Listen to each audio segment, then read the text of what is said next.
추운 겨울이 다가왔습니다. 날씨도 춥지만 이 와중에 세상은 한쪽은 전쟁으로 또 한쪽은 재해로 불에 타고 그 재난과 재해와 어려움 속에서 사람들은 또 갈라져서 서로를 비난하고 욕하고 미워하고 있습니다. 우리는 세상이 발달하고 과학이 발달하고 교육 수준이 올라가고 그러면 세상이 더 살기 좋은 평화로운 곳이 될 것이다 라고 꿈꾸고 많은 사람들은 지금도 그렇게 믿고 있습니다. 하지만 최근에 발표된 통계를 보면 이 지구에 사는 많은 나라들이 있어서 민주주의가 이 과학 발전과 함께 더 발전하는 것이 아니라 민주주의가 퇴보하고 있다, 이런 통계가 나왔습니다. 세상 거의 모든 나라 사람들이 민주주의가 그래도 가장 합리적인 통치 제도라고 인정합니다. 그것을 평가하는 기준들이 있죠. 대부분은 교육과 문명이 발달하면 이 모든 수준들에 있어서 점수가 올라갈 거라고 생각했지만 안타깝게도 오늘날 과학은 우리가 상상을 초월해서 발달하고 교육 수준도 올라가지만 민주주의의 수준은 점점 떨어집니다. 민주주의는 법에 따라서 또 필요가 있으면 토론과 대화를 통하여 그리고 마지막에는 다수결을 통하여 의견을 정하고 그것에 순종하고 따라가는 정치 원리입니다. 근데 오늘날 세상은 더 이상 법에 따르지도 않고 서로 토론하지도 못하고 다수결에 순종하지도 않고 각자의 이익에 따라 투쟁하고 다투고 폭력을 사용하는 세상으로 변해갑니다. 세상 거의 모든 나라에서 이런 일들이 지금 벌어집니다. 문명과 교육이 발달한 선진국뿐만 아니라 세계 곳곳에서 이런 일이 벌어지죠. 얼마 전에 목사님들하고 모임이 있어서 갔다가 식사를 하면서 이런 세계 얘기를 나누면서 모두가 공통적으로 마지막에 한 말이 있죠. 주님의 나라가 이제는 빨리 와야 되겠다. 더 이상 세상이 죄와 욕망으로 가득 차서 도대체 견딜 수 없을 지경에 이르렀다. 우리 신앙인들은 이런 세상을 볼 때 항상 그런 이야기를 합니다. 주님이 빨리 오셨으면 좋겠다. 주님은 주기도문 가운데 두 번째 간구로 나라가 임하시오며 라고 우리에게 가르쳐 주셨습니다. 그의 나라가 이제 빨리 완성되어 임하기를 기도하라고 우리에게 가르쳐 주십니다. 참으로 문명은 발달되고 화려하지만 그럼에도 더 타락과 미움과 다툼이 넘쳐나는 이 세상에 지금 살고 있는 우리에게 나라가 임하시오며 라는 이 기도의 두 번째 간구의 제목은 어떤 의미가 있을까? 오늘은 그것을 한번 생각해 보는 시간이 되기 원합니다. 하나님의 이름이 거룩해지기를 기도하였고 첫 번째는, 두 번째는 이제 나라가 임하시오며 라고 기도합니다. 나라가 임한다는 것, 지금 우리들에게도 이런 세상의 모습을 보면서 항상 우리의 입술에 떠올리는 기도의 제목이지만 예수님이 이 기도를 가르쳐 주었던 그 2000년 전 예루살렘에 사는 유대인들에게 이 기도의 제목은 정말로 간절한 기도의 제목이었습니다. 이 나라라는 것, 하나님의 나라라고 얘기할 때 그들이 생각하는 하나님의 나라, 임하기를 원했던 하나님의 나라의 모습은 어떤 모습일까요? 헬라어로 바실레이아라는 단어를 사용합니다. 오늘날 우리가 나라 그러면 영어로 단어로 네이션도 있고 컨트리도 있습니다. 하지만 성경에 사용된 바실레이아라는 단어는 영어로 킹덤을 뜻합니다. 킹덤. 말하자면 왕이 있는 나라를 의미합니다. 그럼 이 기도를 간절히 했던 유대인들에게 그 왕이 있는 나라가 임하기를 기도하는 그 심정은 과연 어떤 것일까요? 이것은 그 옛날 다윗 왕국처럼 하나님의 마음에 합한 왕이 다스리는 그런 나라가 임재해서 하나님의 왕국이 회복되고 하나님의 정의가 회복되고 그리고 악한 자에 대한 심판이 회복되기를 기대하는 모습입니다. 그런 하나님의 나라의 모습을 잘 보여주는 장면이 구약의 사무엘상에 가게 되면 이제 처음으로 왕을 뽑고 사울 왕이었죠. 그리고 그 왕을 대신해서 또 다윗 왕이 세워진 이 과정의 일련의 과정을 보게 되면 하나님 나라에 하나님이 세우기 원하시는 왕국, 하나님 나라의 왕, 그 나라의 모습을 이해하게 됩니다. 한번 그 스토리를 우리가 전에 많이 다루었지만 다시 한번 돌아보기 원합니다. 흥미로운 것은 하나님의 출애굽을 해서 사울을 통하여 왕을 세울 때까지 약 400년간의 출애굽과 사사기의 시간 동안 이스라엘은 하나님의 나라처럼 지내기는 했지만 하나님의 나라라고 스스로 생각했지만 이웃 나라들과는 큰 차이가 있었습니다. 어떤 차이였을까요? 그것은 인간 왕이, 나라를 통치하는 인간 왕이 없었다라는 사실입니다.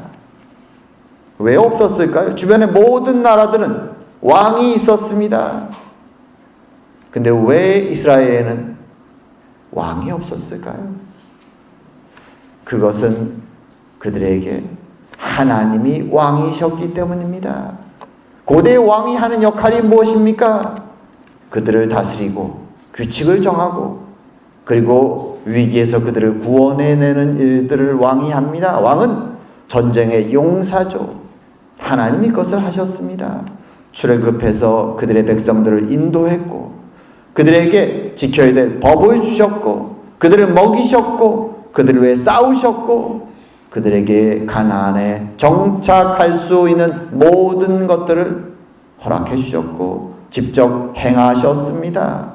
왕으로서 하나님은 모든 일을 행하셨습니다.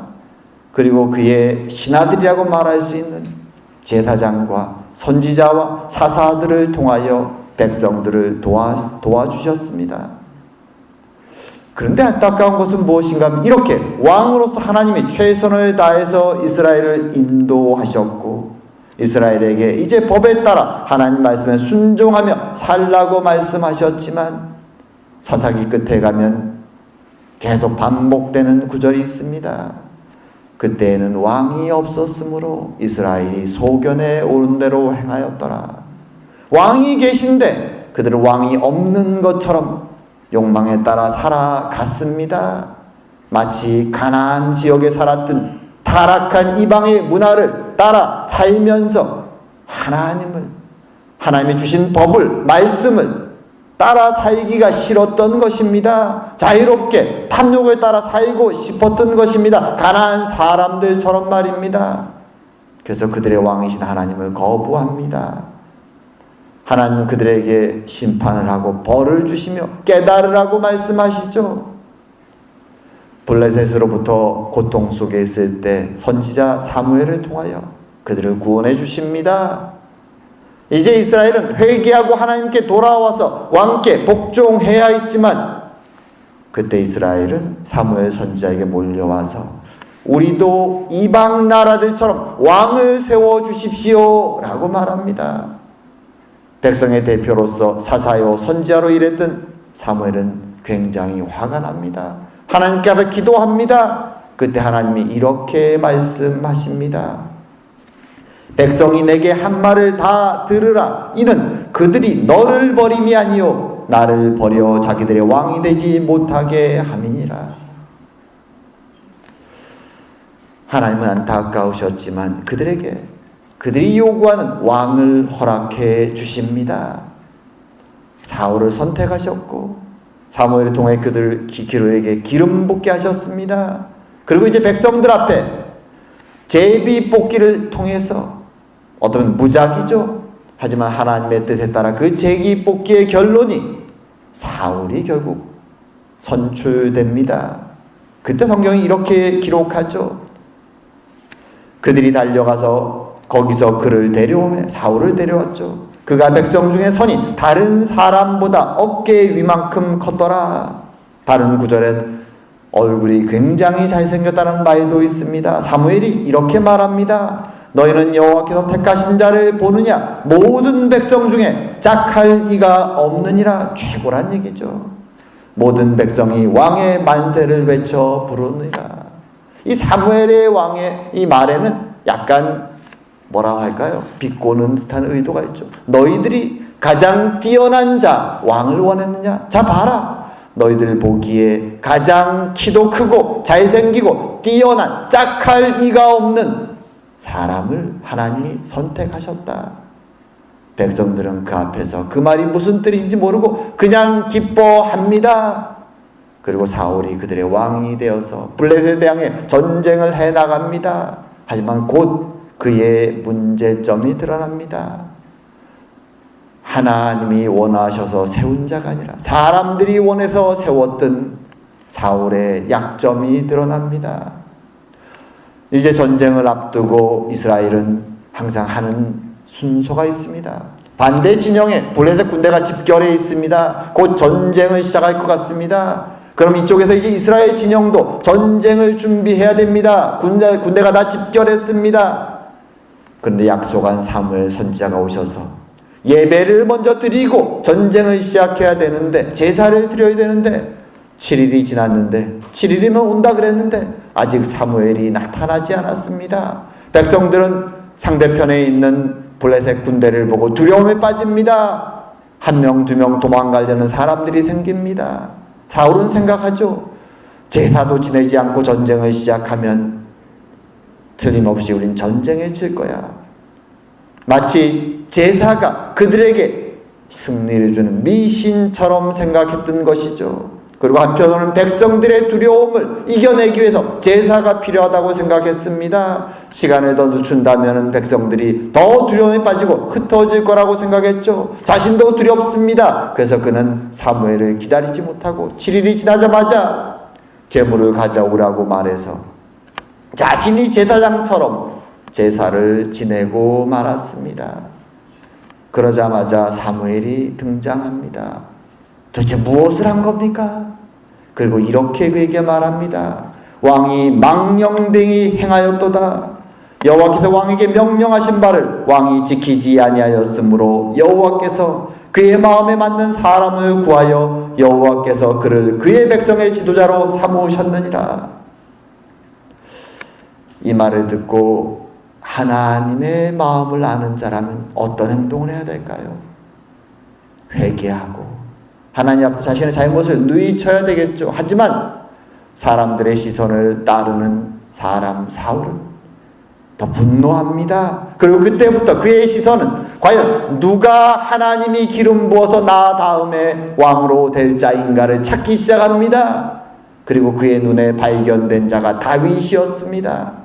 다윗은 충성되지만 그는 그를 미워하기 시작합니다. 죽이려고 합니다. 자신이 중간중간 자신의 죄를 깨닫지만 그는 이 미움과 질투와 욕망을 돌이키지 못합니다. 그의 마음을 악신이 끌고 갔다고 말합니다. 그리고 결국 그는 블레셋의 전쟁 속에서 비참하게 최후를 맞이합니다. 다윗은 어떻습니까? 다윗도 하나님에 의해서 기름 부음을 받습니다. 10대의 나이에. 하지만 그는 서둘러서 자신이 왕이 되려고 노력하지 않습니다. 기다립니다. 열심히 자신에게 주어진 용사로서의 일을 최선을 다해 전쟁에 나가 싸웁니다. 골리앗도 어릴 때 이기고 담대하게 나가서 하나님의 용사로서 전쟁을 수행합니다. 왕이 보내는 곳이 아무리 힘들어도 나가서 최선을 다합니다.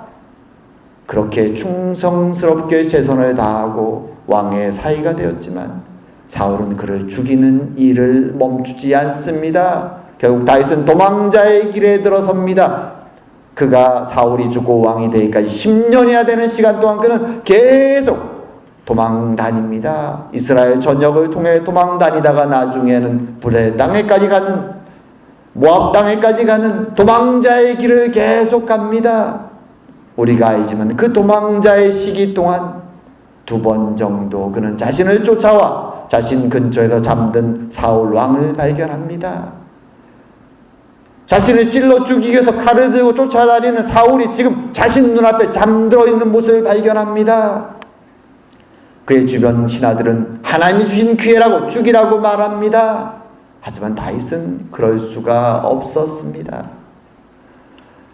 사울이 아무것도 모르고 깨어나 그 자리를 떠날 때 멀리서 다윗이 이렇게 외칩니다. 사울을 불러서 어떤 사람이 나를 고나여 왕을 죽이라 하였으나 내가 왕을 아껴 말하기를 나는 내 손을 들어 내 주를 해하지 아니하리니 그는 여호와의 기름 부음을 받은 자이기 때문이라 하였나이다. 다윗은 비록 자신이 10년 동안 목숨의 위협을 느끼며 정말 살아있는 자처럼 살지 못하고 도망자가 되어 자신의 부하들과 모든 가족을 데리고 그처럼 비참한 삶을 살았지만 그의 마음속에 끝까지 놓지 않았던 것이 있습니다. 나를 왕으로 세우실 이는 내가 아니라 하나님이다. 사울 왕이 비록 지금 악한 사람처럼 저처럼 행동하지만 그를 세운 사람은 하나님이시기에 그를 데리고 갈 사람도 내가 아니라 하나님이다. 그는 10년의 고통스러운 시간을 보내면서도 이것을 놓치지 않습니다. 그리고 결국 사울이 죽은 뒤에 그는 왕이 됩니다. 하나님은 그를 향하여 나의 마음에 합한 자라고 부르셨습니다. 그리고 그 다윗을 통하여 이스라엘 사면에 있는 모든 대적을 물리치고 하나님이 약속했던 언약의 평화를, 안식을 이스라엘에게 허락해 주십니다. 그래서 이스라엘 사람들은 이 다윗왕을 가리켜서 하나님의 마음에 합한 왕, 가장 이상적인 하나님 나라의 왕이라고 칭송합니다. 그리고 바로 그 다윗 왕 같은 메시아를, 왕을, 하나님의 나라를 기다리고 있는 것입니다. 예수님 당시에 세례 요한이 나타나서 사람들에게 외칩니다. 하나님의 나라가 가까이 왔다. 회개하고 그를 기다리라. 사람들은 설레임으로 기다립니다. 드디어 하나님의 나라가 임했구나. 우리의 왕이 오셨구나. 하나님의 마음에 합한 자 그가 오시면 이 어둠을, 우리의 대적들을 다 물리치시고 우리에게 평화의 시간을, 안식의 시간을 주실 것이다. 사람들은 간절히 기다렸습니다. 하지만 예수님이 오셨을 때 예수님은 왕으로 오셨지만 그의 능력을 가지고 대적을 치고 물리쳐서 하나님의 나라를, 육신적인 하나님 나라를 그 땅에 세우시지 않았습니다. 그는 왕으로 오셨지만 도리어 왕처럼 행동하지 아니하시고 어린 양처럼 행동하셔서 십자가의 길을 걸어가셨습니다. 이스라엘 사람들은 낙담하고 실망했습니다. 도대체 왜 이런 일이 벌어졌을까요? 하나님 마음에 합한 왕 다윗처럼 나타났다면 사람들의 기대는 다윗 왕처럼 용맹하게 싸워서 대적을 물리치고 우리에게 평화를 주셔야 될 것 같은데 왜 예수님은 그처럼 행하지 않고 십자가의 길을 걸어갔을까요? 그것은 사울왕과 다윗왕의 차이를 사람들이 오해하고 있는 부분이 있는 것입니다. 하나님의 나라가 임했다라는 사실, 하나님 마음에 합한 자가 되었다라는 사실의 가장 중요한 점을 그리 착각하고 있는 것입니다. 바리새인들이 예수님께 나와서 이렇게 묻습니다. 누가복음 17장에 하나님의 나라가 어느 때에 임하니까? 그러자 예수님이 말씀하시죠. 하나님의 나라는 볼 수 있게 임하는 것이 아니요 또 여기 있다 저기 있다고도 못하리니 하나님의 나라는 너희 안에 있느니라. 다윗이 사울과 달리 하나님의 마음에 합한 자가 되어서 위대한 하나님 나라의 왕이 될 수 있었던 것은 그의 마음에 하나님의 나라가 임했기 때문입니다. 그는 자신의 욕망이 아니라 사람들의 시선이 아니라 하나님의 통치 아래 자신을 순종할 수 있었기 때문입니다. 그의 마음속에 하나님의 나라가 임했기에 하나님은 그를 나의 마음에 합한 자라고 칭찬하셨던 것입니다. 예수님이 이 땅에 오셨을 때 주님은 발견하셨습니다. 하나님의 나라가 임하기를 기다린다고 말하지만 그들의 마음은 하나님의 통치 속에 있는 것이 아니라 여전히 세상적인 욕망 속에 사로잡혀 있음을 보셨습니다. 그들이 여전히 죄의 노예가 되어 있고 죄에 사로잡혀 있다면 그들의 마음에는 하나님 나라가 임할 수가 없는 것입니다. 사람들의 마음속에 하나님 나라가 임재하지 않을 때 이 땅에는 하나님 나라가 임할 수가 없는 것입니다.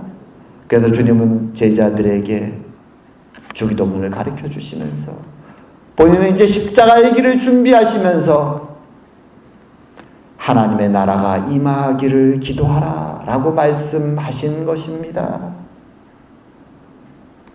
이 말씀을 들을 때 여기엔 두 가지 의미가 있죠. 이제 죽음의 길을 걸어가는 그분이 들려주신 이 기도 속 항구 속엔 두 가지 의미가 있습니다. 첫 번째는 주님이 재림하셔서 완성할 하나님의 나라를 기다리는 것이죠. 미래의 왕국, 왕으로 오신 그분이 십자가의 죽으심을 통하여 모든 죄를 해결하신 그분이 이제 돌아오셔서 심판자로서 악인을 심판하고 하나님 백성들에게 평화와 참된 축복을 주실 그 재림의 나라, 하나님의 나라를 기다리는 것입니다. 하지만 더 중요하게는 그 나라를 기다리며 이미 주님이 이루신 십자가의 성취를 통하여 내 마음속에 내가 더 이상 죄에 사로잡혀 살아가는 것이 아니라 주님께 구속되어서 죄값을 다 치루신 주님 때문에 이제는 하나님께 속하여 하나님의 나라가 내 안에 임했고 하나님의 통치가 내 안에 임했음을 고백하는 것입니다.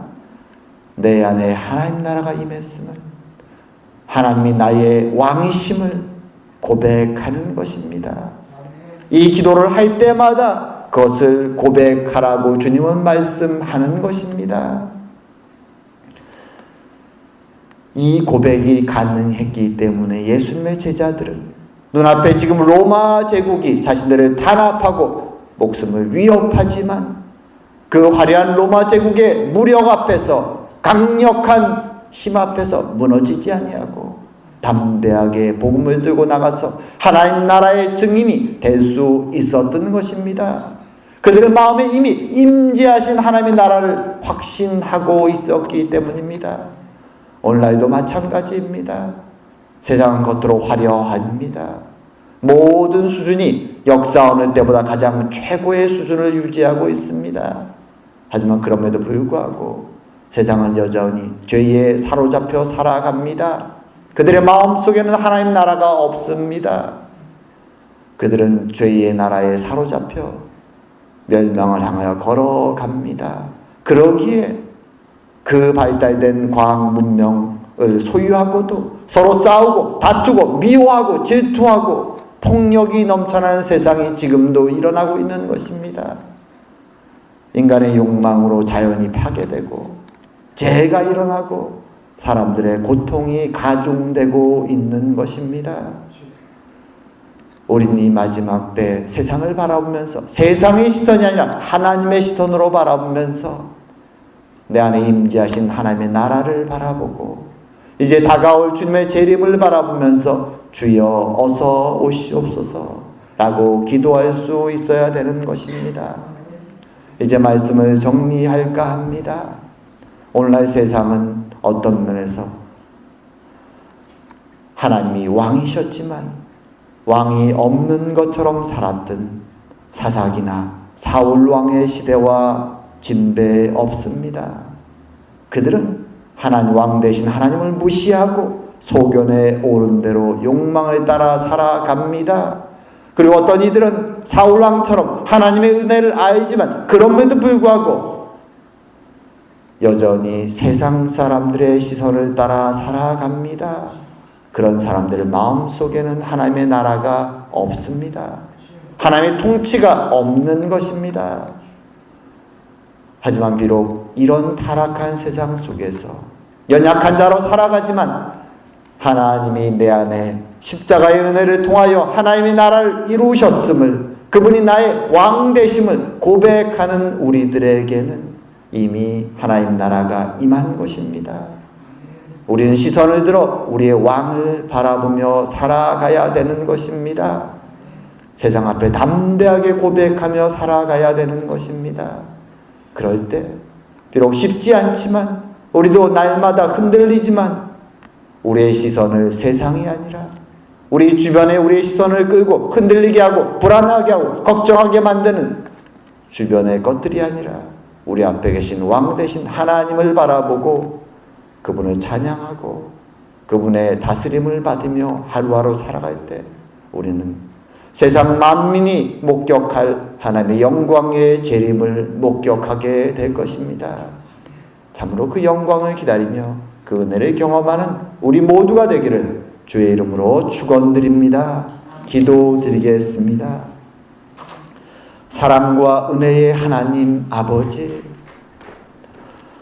참으로 사삭이나 사울왕처럼 오늘날 세상도 왕 되신 하나님, 우리의 주인 되신 하나님, 우리의 아버지 되신 하나님을 부인하며 각자 소견에 오른 대로 살아가고 있습니다. 그들은 멸망을 향하여 걸어가고 있습니다. 하오나 그 중에서 우리를 깨우치셔서 우리의 마음에 빛을 비추시고 우리의 마음에 하나님 나라가 임재하게 하시며 왕 되신 하나님을 바라보고 믿고 소망하며 살아갈 수 있는 은혜를 주시니 감사드립니다. 주님, 믿음으로 이 세상을 살아가게 하시고 주님을 고백하며 살아가게 하여 주시옵소서. 그래야 부족한 우리를 통하여 우리 주변에 하나님의 나라의 힘이, 하나님의 나라의 통치가, 하나님의 나라의 영광이 드러나는 일들이 벌어질 수 있도록 우리를 사용하여 주시옵소서. 오늘도 우리 가운데 임재하시고 함께 하시는 하나님께 감사드리오며 모든 말씀 예수님 이름으로 기도드립니다. 아멘.